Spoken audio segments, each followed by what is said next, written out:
बस आज हम देखेंगे केमिकल बॉन्डिंग लेक्चर नंबर 3। ठीक है, तो केमिकल बॉन्डिंग लेक्चर नंबर 3 हम देखेंगे। इसमें हम लोग आज बात करेंगे कि क्या होता है जब केमिकल बॉन्डिंग होती है, व्हाट हैपेंड। लेकिन क्या होता है मतलब किसके साथ क्या होता है ये भी जान लेंगे। तो हम एलिमेंट की बात करेंगे, what happened with element when the process occurs।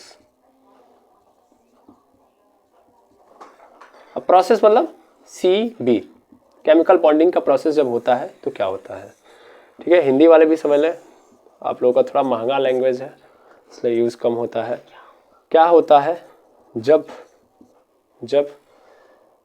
रासायनिक आबंधन होता है तत्वों में।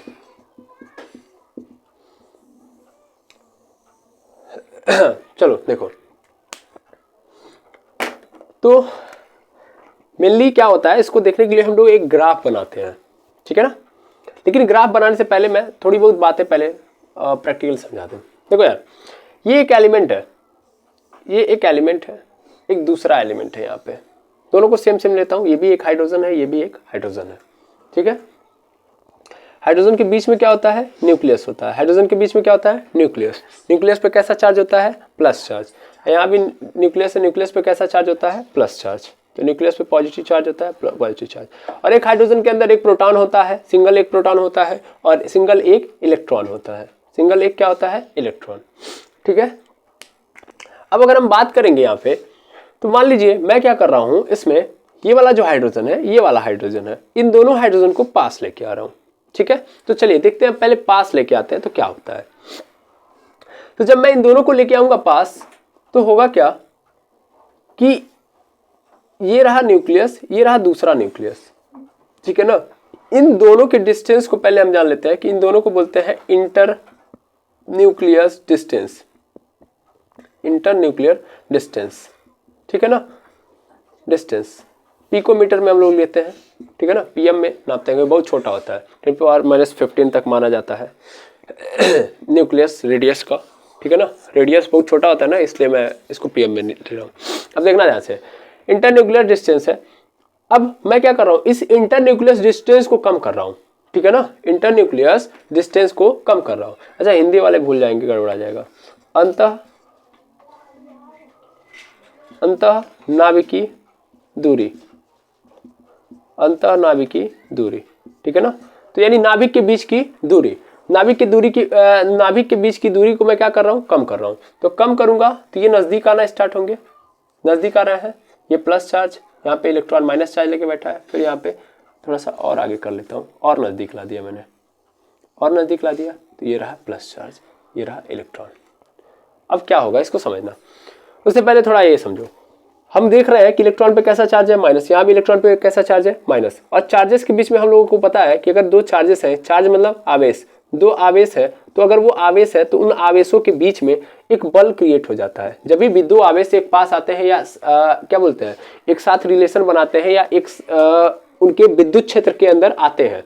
समझो ध्यान से, दो आवेश, उनके पास क्या होता है, उनके चारों ओर होता है विद्युत क्षेत्र। ये एक आवेश है तो इसके चारों ओर क्या होता है, एक विद्युत क्षेत्र यानी इलेक्ट्रिक फील्ड। इस इलेक्ट्रिक फील्ड में अगर कोई दूसरा चार्ज एंट्री मारता है तो इस चार्ज के ऊपर एक फोर्स लगने लगता है, जिसको बोलते हैं इलेक्ट्रोस्टैटिक फोर्स, विद्युत स्थितिकी बल, इलेक्ट्रोस्टैटिक फोर्स, स्टैटिक फोर्स। इसी को किसने बताया था, कुलाम साहब ने बताया था। ठीक है ना, तो ये बल बल का जो नेचर होता है वो दो तरीके से होता है। एक तो आकर्षण का होता है और एक प्रतिकर्षण का होता है। यानी आकर्षण का और प्रतिकर्षण दोनों का होता है। यानी अट्रैक्शन वाला भी होता है ये फोर्स, यानी दूसरे वाले चार्ज को अपने पास बुलाने लगेगा, यानी ये बल अपने पास बुलाने लगेगा और अपने से दूर भगाने लगेगा, यानी तुरंत वहां से भगा देगा। ठीक है ना, तो दो तरीके का बल होता है। फिर से समझो, दो आवेश है, उन दोनों आवेशों के चारों ओर क्या होती है, विद्युत क्षेत्र होते हैं। उस विद्युत क्षेत्र में यदि दूसरा चार्ज एंट्री मारता है तो उसके ऊपर क्या लगने लगता है, इलेक्ट्रोस्टैटिक फोर्स। ये जो फोर्स होता है वो दो तरीके का, यानी इसका जो नेचर होता है वो आकर्षण का भी होता है और प्रतिकर्षण का भी होता है, यानी वो आकर्षित भी कर सकता है और प्रतिकर्षित भी कर सकता है। ठीक है, आकर्षित कब करेगा, जब चार्ज जो है, क्योंकि चार्ज भी तो दो टाइप के होते हैं, एक तो पॉजिटिव होता है और एक तो निगेटिव होता है। अब मान लीजिए आप किसी चार्ज को ले रहे हो, मतलब कोई चार्ज ले रहे हो और वो कैसा हो, सेम सेम हो, दैट मीन्स एक प्लस हो, पॉजिटिव हो और एक क्या हो, निगेटिव हो, तब इनके बीच में क्या आएगा, आकर्षण। तब ये कहाँ आएंगे, पास पास आएंगे। कहाँ आएंगे, पास पास। तब यहाँ का जो फोर्स होगा उसको बोलेंगे फोर्स ऑफ अट्रैक्शन। क्या बोलेंगे, फोर्स ऑफ अट्रैक्शन। तब उस तरीके के फोर्स को हम लोग बोलेंगे फोर्स ऑफ अट्रैक्शन। इसको मैं यहाँ पे लिख दे रहा हूँ, अगर आकर्षण वाला बल है इसको मैं बोलूंगा फोर्स ऑफ अट्रैक्शन, आकर्षण बल, फोर्स ऑफ अट्रैक्शन। यानी इलेक्ट्रोस्टैटिक फोर्स का नेचर फोर्स ऑफ अट्रैक्शन वाला हो जाएगा और इसको हम रिप्रेजेंट करेंगे एफ से। और यदि मान लो सेम चार्जेस है, सेम चार्जेस मतलब एक पॉजिटिव है तो दूसरा भी पॉजिटिव हो, एक निगेटिव है तो दूसरा भी निगेटिव हो, सेम होना चाहिए। एक निगेटिव है तो दूसरा भी निगेटिव है, सेम हो। तब इन दोनों के बीच में क्या, कौन सा फोर्स लगने लगेगा, प्रतिकर्षण, यानी दूर भागने लगेंगे, यानी पास नहीं आएंगे। तब ये चार्जेस कहाँ जाएंगे, दूर भागने लगेंगे, और आकर्षण बल लगेगा तो पास आएंगे। ठीक है ना। तब इस तरीके के फोर्स को हम लोग बोलेंगे force of repulsion, force of repulsion, force of repulsion. Force of repulsion मतलब एफ आर, इसको डिनोट करेंगे हम लोग एफ आर से। ठीक है, ये हम लोग पहले से जानते हैं, यानी सेम चार्जेस होंगे तो दूर भागेंगे, फोर्स ऑफ रिपल्सन आएगा, और अगर सेम चार्जेस होंगे तो क्या आएगा, फोर्स ऑफ अट्रैक्शन आएगा। ठीक है, बिल्कुल सर। अब इस हाइड्रोजन एटम के, मतलब ये जो हाइड्रोजन है, इस हाइड्रोजन एटम के बारे में अगर मैं देखूं तो ध्यान से देखना, यहाँ पे ये न्यूक्लियस है, यहाँ भी न्यूक्लियस है। न्यूक्लियस पे कैसा चार्ज, प्लस, इलेक्ट्रॉन पे कैसा चार्ज, माइनस, यहाँ वाले इलेक्ट्रॉन के ऊपर कैसा चार्ज, माइनस। अब ध्यान से अगर मैं देखूं तो मैं देख पाऊंगा कि दोनों चार्जेस है भाई, दोनों क्या है, चार्जेस, दोनों ओर चार्ज है। अब मैं अगर पास लेके आ रहा हूं, उससे पहले अगर मैं देखूं तो ये प्लस है, और ये प्लस बाहर वाले प्लस को, यानी इस वाले प्लस को जब देखेगा तो पहले ही समझ लेगा कि भैया वो भी आवेश है, मैं भी आवेश हूं, और जब हम दोनों लोग आवेश हैं तो इसका मतलब हम लोगों के बीच में क्या लगेगा, इलेक्ट्रोस्टैटिक फोर्स लगेगा। क्या लगेगा, इलेक्ट्रोस्टैटिक फोर्स लगेगा। अब वो इलेक्ट्रोस्टैटिक फोर्स दो टाइप का होगा, या तो अट्रैक्शन वाला होगा या तो रिपल्सन। जब ये न्यूक्लियस दूसरे न्यूक्लियस को देखेगा तो दोनों न्यूक्लियस पे कैसे चार्ज है, सेम चार्जेस है। इसका मतलब ये दोनों एक दूसरे को कभी पास आने नहीं देंगे, यानी ये दूर भगाना चाहेंगे। हाँ या ना, बिल्कुल। इसका मतलब न्यूक्लियस और न्यूक्लियस के बीच में कौन सा फोर्स लगेगा, फोर्स ऑफ रिपल्सन, दूर भगाने वाला फोर्स। ठीक, बिल्कुल। फिर इस इलेक्ट्रॉन और इलेक्ट्रॉन की बात करूं तो इलेक्ट्रॉन पे भी कैसा चार्ज, माइनस, इस इलेक्ट्रॉन पे भी कैसा चार्ज, माइनस। तो ये दोनों भी क्या चाहेंगे, सेम चार्जेस वाले हैं ना, तो इलेक्ट्रोस्टैटिक फोर्स लगेगा, लेकिन कैसा लगेगा, दूर भगाने वाला। यानी इलेक्ट्रॉन से इलेक्ट्रॉन के बीच में कैसा लगेगा, फोर्स ऑफ रिपल्सन, जैसे न्यूक्लियस और न्यूक्लियस के बीच में। इसका मतलब सर, एक एटम को अगर हम पास बुला रहे हैं तो यहाँ तो कुल दूर भगाने वाला पूरा का पूरा व्यवस्था रखे हुए, दो फोर्स उनके दूरे भगा रहे हैं, तो कुल कहाँ पास आएंगे, दो फोर्स दूर में भगा रहे हैं, तो कहाँ से पास आ पाएंगे, पास आ पाएंगे नहीं। तो फिर क्या होगा, और आप हेडिंग डाले हैं केमिकल बॉन्डिंग। केमिकल बॉन्डिंग बता रहे हैं कि क्या होता है जब रासायनिक आबंधन होता है।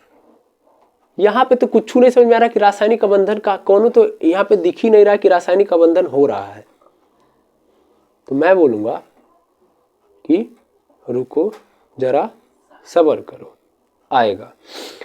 देखो ये दोनों फोर्सेस क्या कर रहे हैं, दूर भगा रहे हैं, अच्छी बात है, लेकिन इसका जो न्यूक्लियस है भाई ना, इस इलेक्ट्रॉन को, इस दूसरे वाले इलेक्ट्रॉन को अपने पास भी बुलाएगा। क्योंकि देखो यार, इस न्यूक्लियस पे प्लस चार्ज है और दूसरे वाले के इलेक्ट्रॉन के पास क्या है, माइनस चार्ज है। समझ में आ रही बात। और एक बात और समझो कि इस वाले न्यूक्लियस को, इस वाले न्यूक्लियस से पहुंचने से पहले इलेक्ट्रॉन भी दिखेगा, है कि नहीं है। ये वाला न्यूक्लियस इस वाले न्यूक्लियस पे रिपल्सन फोर्स लगाएगा, लेकिन उससे पहले इलेक्ट्रॉन भी तो दिख रहा है, तो इसको खींचेगा भी तो, हाँ या ना, हाँ या ना। और सेम टू सेम ये वाला जो न्यूक्लियस है, इसके ऊपर प्लस चार्ज है, तो ये भी जब इस न्यूक्लियस की ओर मतलब अप्रोच करेगा, उससे पहले उस वाले का इलेक्ट्रॉन भी नजर आएगा। क्योंकि इस न्यूक्लियस पे प्लस चार्ज है और इलेक्ट्रॉन पे माइनस चार्ज है, तो न्यूक्लियस और इलेक्ट्रॉन के बीच में कैसा चार्ज लगेगा, फोर्स ऑफ अट्रैक्शन। और ये जो फोर्स होगा ये क्या करेगा, पास बुलाएगा। यानी यहाँ पे दो लोग मिलके क्या कर रहे हैं, दूर भगाएंगे और एक लोग क्या करेंगे, पास बुलाएंगे, है कि नहीं है। तो ये खेल होगा जब हम पास लेके आएंगे तो दो लोग दूर भगा रहे होंगे और एक लोग पास बुला रहे होंगे। ठीक है, is that clear? Yes sir. I think कितनी बात समझ में आ गई होगी। अब समझते हैं होता क्या, फंडा क्या होता है यार, समझना ध्यान से। देखा गया कैसे केमिकल बॉन्डिंग जब कराई गई तो देखा गया क्या होता है। देखो केमिकल बॉन्डिंग कराई गई इन्हीं दोनों हाइड्रोजन और हाइड्रोजन की। हाइड्रोजन भी चूंकि अनस्टेबल है, क्योंकि हाइड्रोजन का अगर बात करूं मैं तो हाइड्रोजन के बायोकोष के अंदर कितने इलेक्ट्रॉन है, एक, मतलब एक ही सेल है और इस सेल के अंदर कितने इलेक्ट्रॉन है, मात्र एक इलेक्ट्रॉन है ना। तो हाइड्रोजन का क्या होता है कि 1 होता है, ठीक है ना, इलेक्ट्रॉनिक कॉन्फ़िगरेशन यानी एक इलेक्ट्रॉन होते हैं। और देखिए हमने अभी जस्ट देखा कि पहले सेल में कितने होने चाहिए, 2 होने ही चाहिए, तो यहाँ पे 1 है यानी इसको जरूरत है कि नहीं है, तो यही कहानी है। तो यानी ये क्या करेगा, ये स्टेबिलिटी का केस बनाएगा, दैट मीन्स इसको क्या करना पड़ेगा, इसको अपने आप को स्टेबल करने के लिए जरूरत पड़ेगी, दैट मीन्स ये दूसरे हाइड्रोजन एटम या किसी और से क्या करेगा, कुछ ऐसी प्रोसेस करेगा जिसके कारण ये अपने आप को क्या कर पाए, स्टेबल कर पाए। तो होता क्या है कि ये हाइड्रोजन अपने आप को स्टेबल करने के लिए स्पेशली वो कहाँ चला जाता है, मार्केट में, यानी कोई ऐसी दवा ढूंढता है जिसके कारण ये क्या कर पाए, अपने आप को स्टेबल कर पाए। तो लोगों से बात करता है कि भाई मुझे स्टेबल होना है, क्या करे क्या नहीं करे। तो वो स्टेबिलिटी के लिए यहाँ पे देखा जाए तो एक्चुअल में साइंटिस्ट ने इसकी पूरी दवा क्या बताई कि उसे एक ऐसे एलिमेंट से मिलना पड़ेगा जो इसकी इच्छाओं की क्या कर पाए, पूर्ति कर पाए। Simple, that is called chemical bonding. यानी जहां पे वो मिलेगा वही क्या है, केमिकल बॉन्डिंग है। तो अब समझो क्या होता है। देखो एक हाइड्रोजन एटम दूसरे हाइड्रोजन एटम से मिलता है फॉर अपने आप को स्टेबल करने के लिए, फॉर स्टेबिलिटी। तो ये एक दूसरे एटम से मिलता है। तो होता क्या है कि शुरुआत में देखा गया, जो ऑब्जर्वेशन अब मैं उसको बता रहा हूं, तो उस ऑब्जर्वेशन को आप समझिएगा, इसको मैं मिटा रहा हूं, अब ऑब्जर्वेशन देखिएगा। ऑब्जर्वेशन के लिए हम एक ग्राफ लेंगे और उस ग्राफ की सहायता से चीजों को समझेंगे। भाई देखो यहां पे हाइड्रोजन एटम के अंदर एक इलेक्ट्रॉन है, एक इलेक्ट्रॉन का अगर देखा जाए केस तो सेकेंड में कितने हैं, सेकेंड में एनर्जी है, अगर एक इलेक्ट्रॉन है, पहले समझना, सेकेंड में एनर्जी कितनी है, 20 जूल है। ये एनर्जी सटीक नहीं है, मैं पहले बोल दे रहा हूं कि ये मैंने एज्यूम किया हुआ है। सर ये पहला सेल है, फर्स्ट सेल के अंदर कितना है, फर्स्ट सेल है, इसके अंदर एनर्जी कितनी है, 20 जूल है। एक इलेक्ट्रॉन कितना लेके बैठा हुआ है, 20 जूल, जबकि नियम ये कहता है कि एक इलेक्ट्रॉन को कितना देना है, 10 जूल। इसका मतलब ये जो 20 जूल है इस एनर्जी को क्या करना पड़ेगा, कम करना पड़ेगा, है ना। यानी 10 जूल क्या करेंगे, कम करेंगे, और जब कम करेंगे तभी जाके क्या हो पाएगा, ये स्टेबल हो पाएगा। ठीक है, तो ये स्टेबल हो पाएगा। अब समझते हैं कहानी को, कैसे ये स्टेबल यानी कैसे अपनी एनर्जी को कम करेगा। तो देखा ये गया, ये ग्राफ देखा गया। ग्राफ कैसे देखा गया, इसको देखिएगा। ये y एक्सिस है, ये x एक्सिस है। x एक्सिस कोई भी ग्राफ तभी बनता है जब आप y एक्सिस और x एक्सिस दोनों को लेते हो। तो y एक्सिस पे यहाँ पे बनाया गया है पोटेंशियल एनर्जी को, कुल मिला के एनर्जी को, पोटेंशियल एनर्जी को, ठीक है ना, पोटेंशियल एनर्जी y एक्सिस पे रखा गया पोटेंशियल एनर्जी को, और x एक्सिस पे रखा गया है इंटर न्यूक्लियस या इंटर न्यूक्लियर डिस्टेंस को, ठीक है। तो इंटर न्यूक्लियर डिस्टेंस को रखा गया है। अब समझना क्या होगा, केस देखना अच्छे से। ये ग्राफ कुछ इस तरीके से बनाया गया यहां पे कि यहां से ग्राफ ऐसे निकला, ये ऐसे निकला और ऐसे होके फिर ऐसे हो गया। ये क्या है, इसको समझना है, ग्राफ को अच्छे से देखो फिर से, ठीक है। ये कुछ इस तरीके से बना हुआ है। अब ये क्या है, इसको समझा रहा हूं मैं, थोड़ा सा और शार्प बनाना पड़ेगा इसको, ठीक। देखिएगा इस पॉइंट पे जहां पे ये दोनों लाइन आपस में क्या है, एक पे कनेक्टेड है, ठीक है ना, इस पे कनेक्टेड है। तो इस पॉइंट पे एक हाइड्रोजन एटम है और एक दूसरा हाइड्रोजन एटम है, ये दोनों क्या है, कुछ दूरी पर रखे गए हैं, यानी कुछ दूरी पर प्लेस्ड है, ठीक है ना, कुछ दूरी पर प्लेस्ड है। अब किया क्या जा रहा है, बड़े अच्छे से देखना, किया क्या जा रहा है, इनको पास लाया जा रहा है, इनको पास लाया जा रहा है, यानी ये दोनों हाइड्रोजन एटम पास आ रहे हैं।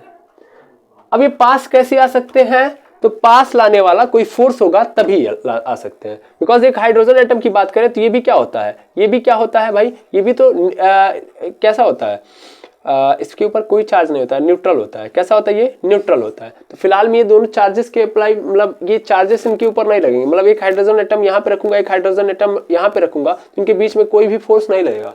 लेकिन जब हम एक पर्टिकुलर डिस्टेंस पे लेके आएंगे, एक पर्टिकुलर डिस्टेंस लेके आ जाएंगे, मतलब इनके बीच का जो गैप है वो कम करते जाएंगे, तो एक कंडीशन ऐसी आएगी कि जहां पे इनका, इस वाले हाइड्रोजन एटम का न्यूक्लियस और दूसरे वाले हाइड्रोजन एटम का न्यूक्लियस, वो दूसरे वाले हाइड्रोजन एटम का न्यूक्लियस पहले वाले हाइड्रोजन एटम के इलेक्ट्रॉन पे क्या लगाने लगा, अट्रैक्शन फोर्स। और यहाँ भी सेम टू सेम, यहाँ वाले पहले वाले हाइड्रोजन एटम का न्यूक्लियस दूसरे वाले हाइड्रोजन एटम के इलेक्ट्रॉन पर क्या लगाने लगेगा, अट्रैक्शन फोर्स। और इस अट्रैक्शन फोर्स के कारण ये दोनों आपस में क्या होने लगेंगे, नजदीक आने लगेंगे। इसका मतलब यहाँ पे रिपल्शन वाला जो फोर्स है क्या है, कम है ना। तो यहाँ पे ऑब्जर्व किया गया कि जब एक पर्टिकुलर डिस्टेंस पे लाया जा रहा है तो इन दोनों के बीच में क्या हो रहा है, मतलब सिंपल हम समझे, वो छोड़ो, हम मतलब समझे कि दो हाइड्रोजन को हम पास लेके आ रहे हैं। तो पास लेके तभी आ सकते हैं जब फोर्स ऑफ अट्रैक्शन बड़ा होगा फोर्स ऑफ रिपल्सन से, ठीक है ना।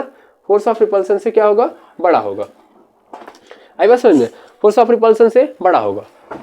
अब होगा क्या, होगा ये कि देखिएगा फोर्स ऑफ अट्रैक्शन और फोर्स ऑफ रिपल्सन को, कि जब मैं पास लाऊंगा तो ये देखा गया कि फोर्स ऑफ अट्रैक्शन बड़ा है लेकिन फोर्स ऑफ रिपल्सन भी धीरे धीरे बढ़ते जाएगा। रीजन इसका देखो कि ये जो न्यूक्लियस है, ये न्यूक्लियस है, ये दोनों भी तो पास आने लगेंगे।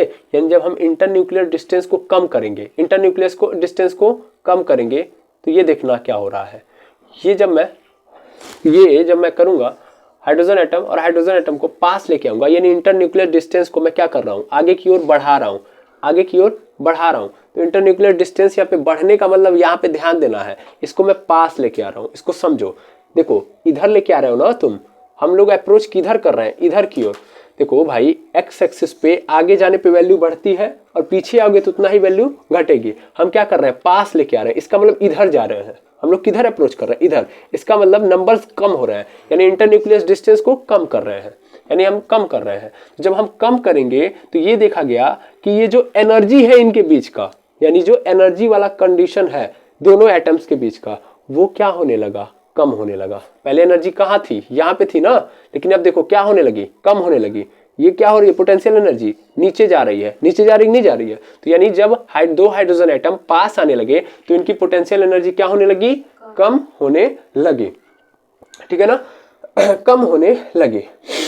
अब हो क्या रहा है इसको समझिएगा कि एक पर्टिकुलर केस में जाने के बाद अभी क्यों हो रहा है, क्योंकि देखो फोर्स ऑफ अट्रैक्शन क्या है, बड़ा है, फोर्स ऑफ रिपल्सन कम है। और धीरे धीरे ये नहीं है कि फोर्स ऑफ अट्रैक्शन अभी बड़ा है तो हमेशा बड़ा रहेगा। एक कंडीशन में जाते जाते यानी पास लाते एक केस ऐसा आएगा कि ये हाइड्रोजन एटम इतना पास आ जाएंगे कि इनका फोर्स ऑफ अट्रैक्शन, इस पॉइंट पे force of attraction and force of repulsion क्या हो जाएगा, बराबर हो जाएगा। यानी क्या हो जाएगा, बराबर आ जाएगा। यानी पहले क्या थे, फोर्स ऑफ अट्रैक्शन बड़ा था इसलिए पास आ रहे थे, और पास आते एक ऐसा कंडीशन आएगा कि फोर्स ऑफ अट्रैक्शन और फोर्स ऑफ रिपल्सन बराबर हो जाएगा। इसका मतलब खींचने वाला फोर्स और ढकेलने वाला फोर्स दोनों क्या हो गए, बराबर। अब ना खींचा जा सकता है ना ही ढकेला जा सकता है, ठीक है। तो उस केस में जब ये आ जाते हैं तो इनकी एनर्जी सबसे क्या हो जाती है, मिनिमम हो जाती है। यानी इनकी एनर्जी क्या हो गई, एकदम मिनिमम हो गई इस पॉइंट पे। आई बात समझ में, यानी इनकी एनर्जी क्या हो गई, सबसे मिनिमम। तो ये हो गई सबसे मिनिमम एनर्जी।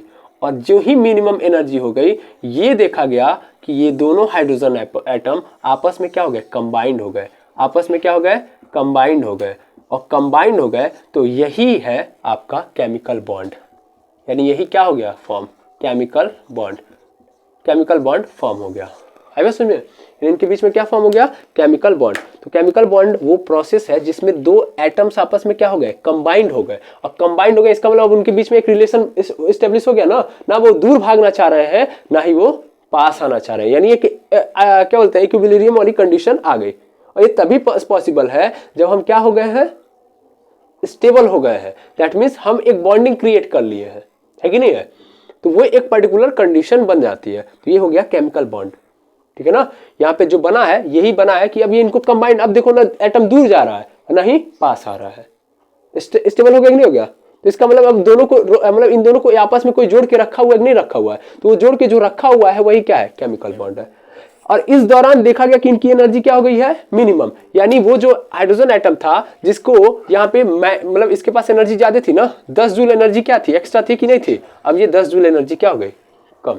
यानी वो भी अब एनर्जी एक्स्ट्रा नहीं रह गई, अब वो एनर्जी एकदम क्या हो गई है, मिनिमम हो, मतलब एकदम स्टेबल वाला केस बन चुका है। जितनी एनर्जी होनी चाहिए एक इलेक्ट्रॉन के पास उतनी ही एनर्जी है, ठीक है या ना। तो ये केस बनते हुए जब देखा गया तो इस तरीके से केमिकल बॉन्ड बनता है। यानी केमिकल बॉन्ड जब बनेगा तो इसका मतलब एनर्जी अपने आप क्या हो जाएगी, मिनिमम। तो यानी क्या होता है एलिमेंट के साथ जब केमिकल बॉन्डिंग होती है, समझ में आ गया ना। तो इस तरीके से होता है कि जब वो पास आने लगते हैं तो उनकी एनर्जी क्या हो जाती है, मिनिमम, और उस दौरान फोर्स ऑफ अट्रैक्शन और फोर्स ऑफ रिपल्सन क्या होते हैं, बराबर होते हैं। Is that clear. लेकिन रुका यहीं पे नहीं गया, साइंटिस्टों ने ये तो देख लिया कि ठीक है, यहाँ पे आने के बाद अब ये दोनों हाइड्रोजन एटम क्या है, स्टेबल है। अब इन दोनों के ऊपर ना इसके ऊपर कोई चार्ज है ना इसके ऊपर कोई चार्ज है, न्यूट्रल है दोनों के दोनों। इससे पहले क्या था, फोर्स ऑफ अट्रैक्शन ज्यादा था, यानी इनके ऊपर चार्जेस क्या कर रहे थे और एक फोर्स लग रहा था, लेकिन अब कोई चार्जेस और कोई फोर्सेस नहीं है। लेकिन क्या किया गया, साइंटिस्ट है भाई, ठीक है ना, अब उसका काम वहीं तक नहीं होता, अंत भी देखना बहुत जरूरी है, ठीक है ना। अगर आप शुरुआत देख रहे हैं तो अंत भी देखना जरूरी है, तभी आप कहानी को समझ पाएंगे। आप 2 मिनट का क्या बोलते हैं, 2 मिनट का ट्रेलर देख के पिक्चर का अंदाजा मत लगाया करिए, है ना।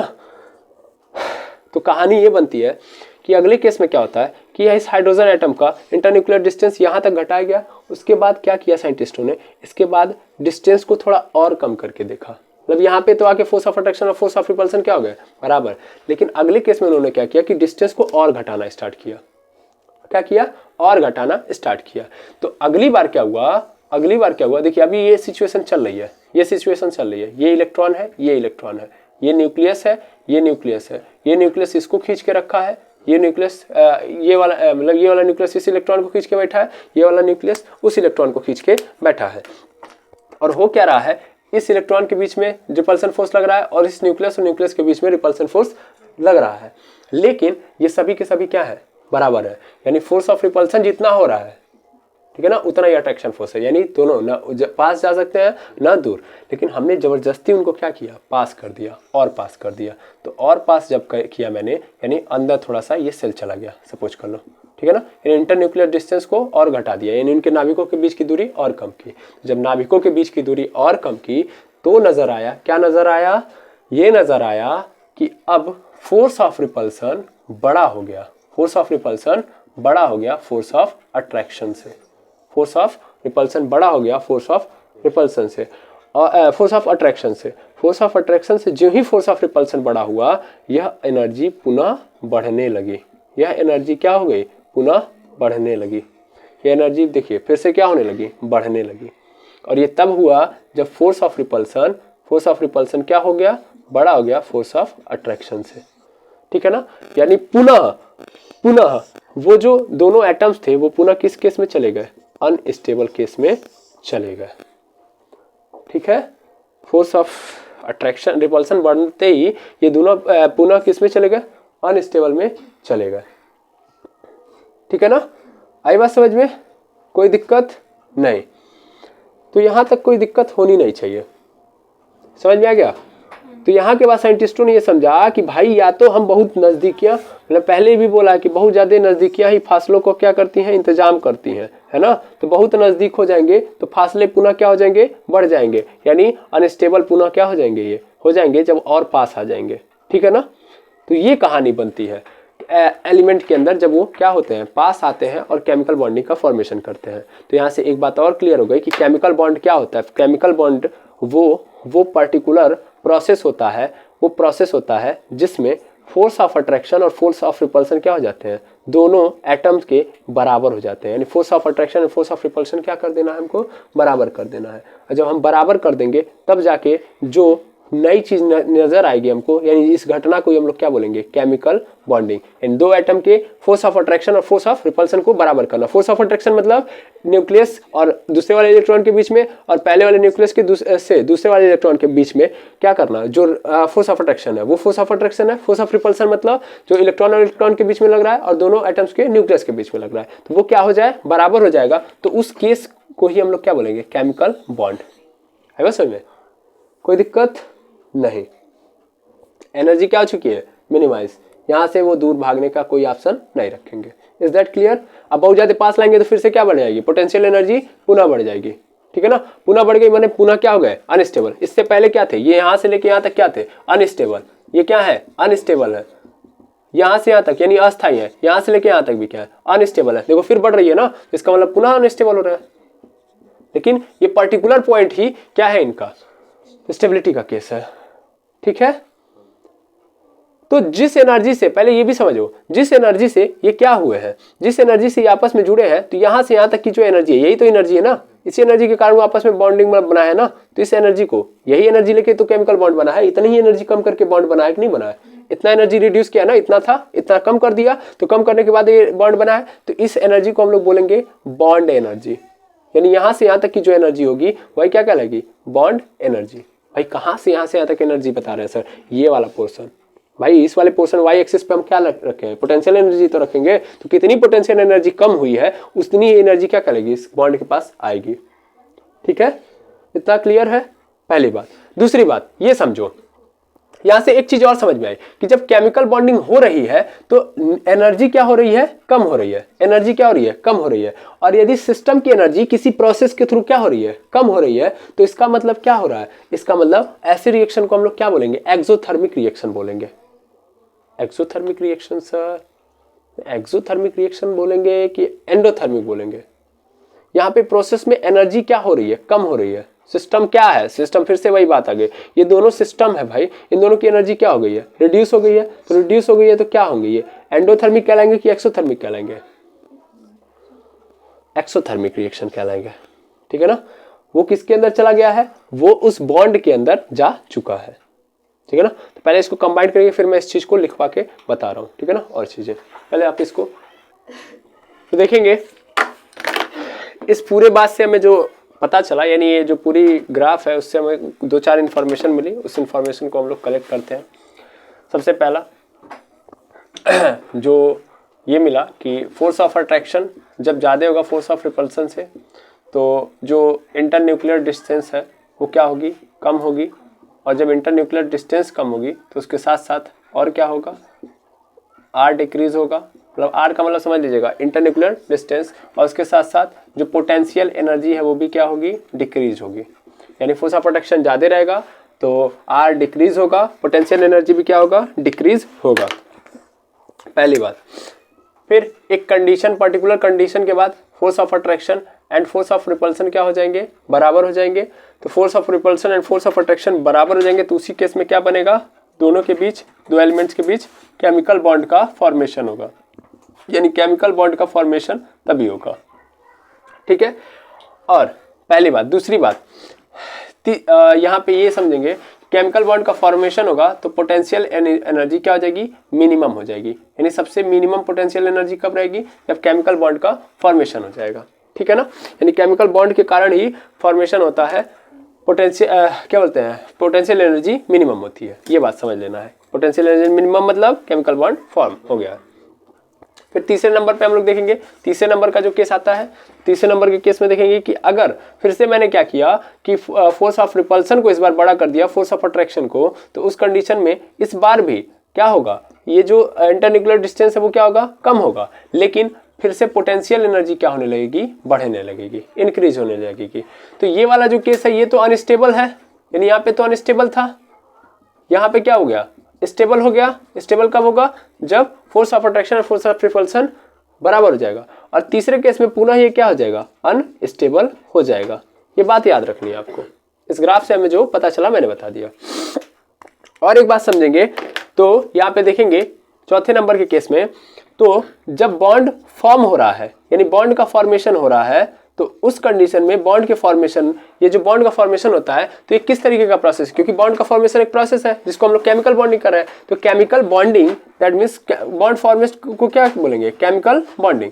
तो केमिकल बॉन्डिंग एक ऐसी प्रोसेस है, कैसी प्रोसेस है, तो ये एंडोथर्मिक प्रोसेस है, सॉरी एंडोथर्मिक कह रहा हूं, एक्सोथर्मिक प्रोसेस है, एक्सोथर्मिक प्रोसेस है। एक्सोथर्मिक प्रोसेस का मतलब बड़े अच्छे से सुनना है, इसका मतलब यह होगा कि जब भी सिस्टम की एनर्जी कम हो रही है, सिस्टम की एनर्जी कम हो रही है किसी प्रोसेस के थ्रू, तो वो उस प्रोसेस को हम लोग क्या बोलेंगे, एक्सोथर्मिक, ठीक है ना। सिस्टम की एनर्जी क्या हो रही है, कम, एनर्जी लेस, तो एक्सोथर्मिक। अगर सिस्टम की एनर्जी किसी काम को करने के बाद बढ़ जा रही है, यानी उसकी एनर्जी बढ़ जा रही है, तो उसको हम लोग बोलेंगे एंडोथर्मिक। तो याद रख लेंगे। अभी फिलहाल में मैं हाइड्रोजन और हाइड्रोजन एटम को देखूं, यानी शुरुआत में इस हाइड्रोजन एटम के पास 20 जूल एनर्जी थी पहले सेल के अंदर, और एक जो था एक इलेक्ट्रॉन 20 जूल खा रहा था, तो 10 जूल एक्स्ट्रा था कि नहीं था, यानी ये एक्स्ट्रा था। लेकिन जब ये दूसरे हाइड्रोजन से मिल जाता है तो ये एक्स्ट्रा वाला काम खत्म हो जाता है, यानी एक्स्ट्रा एनर्जी क्या हो गई, खत्म हो गई ना। यानी 20 जूल से 10 जूल हो गया कि नहीं हो गया, इसका एनर्जी 10 जूल कम हो गया कि नहीं हो गया, तो कम हुआ है, इसका मतलब ये बाहर गई है, तो एनर्जी कम हुई है, तो क्या हो गया, एक्सोथर्मिक। लेकिन पुनः इसने ये कैसे हुआ है, जब इसने एक हाइड्रोजन के साथ बनाया है, बॉन्डिंग की है, तो केमिकल बॉन्डिंग की है, इसलिए एक्सोथर्मिक। लेकिन पुनः अगर ये टूट जाए, यानी पुनः ये हाइड्रोजन और हाइड्रोजन दूर चले जाए, तो पुनः इसकी एनर्जी फिर पुनः कितनी हो जाएगी, 10 जूल हो जाएगी कि नहीं, बढ़ जाएगी कि नहीं बढ़ जाएगी, तो 10 जूल पुनः बढ़ जाएगी, यानी पुनः इसके पास 20 जूल वाली एनर्जी पुरानी की तरह आ जाएगी। यानी फिर से देखो, इस प्रोसेस में क्या हो रहा है कि एनर्जी इसकी कम हो गई है, 10 जूल एक्स्ट्रा थी तो कम हो गई है, तो कम हो गई इसलिए क्या बोलूंगा, एक्सोथर्मिक। लेकिन जब अगर ये टूट जा रहा है,